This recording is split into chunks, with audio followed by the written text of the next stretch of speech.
Hari ni saya dapat durian dari Pagoh. Yang ni IOI, yang ni D13. Kalau dikenali jugalah dengan udang merah Johor.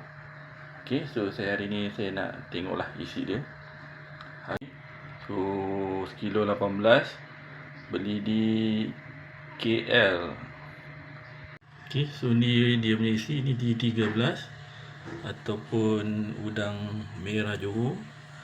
Dan satu lagi ini adalah IOI lah, IOI ataupun 101.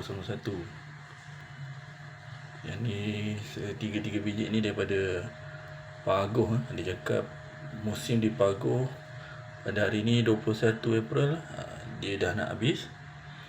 Lepas ni akan ada musim yang daripada tangkak dan sebagainya lah.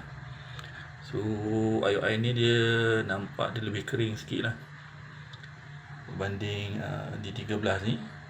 Cumanya ini adalah buah yang kecil lah. 3 biji ni tak sampai 3 kg. Okay, daripada segi tekstur, so dia nampak kering, tapi isi dia lembut. Okay, cuma dia kering sahaja. So saya nak rasa lah dia punya rasa ni macam mana untuk musim pada bulan April ni. Ini durian IOI daripada Pagoh.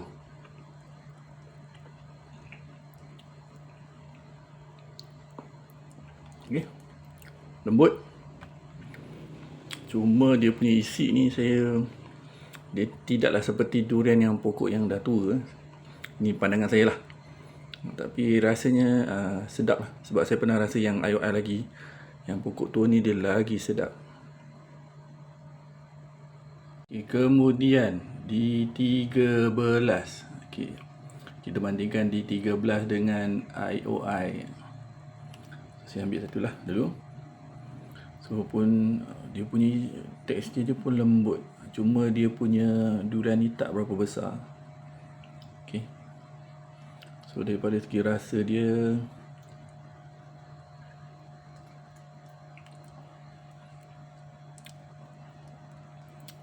nak banding antara IOI yang saya beli ni dengan D13 ni, so D13 ni lagi sedap lah. Cumanya kalau nak bandingkan dengan durian di tempat lain, mungkin pokok lebih tua ni, yang ni masih kurang sedikit lah. Mungkin pada setengah orang dia rasa benda ni sedap lah. Cuma ada lagi sedap lah. Itu je lah saya boleh katakan. Mungkinlah pokoknya dia tidak berapa tua. Okay, itu hanyalah pandangan saya. So ni D13, yang ni IOI.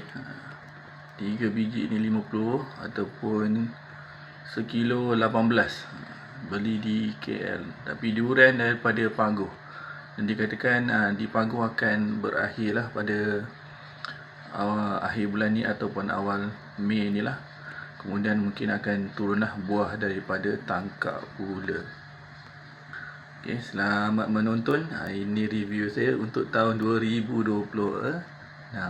Terima kasih.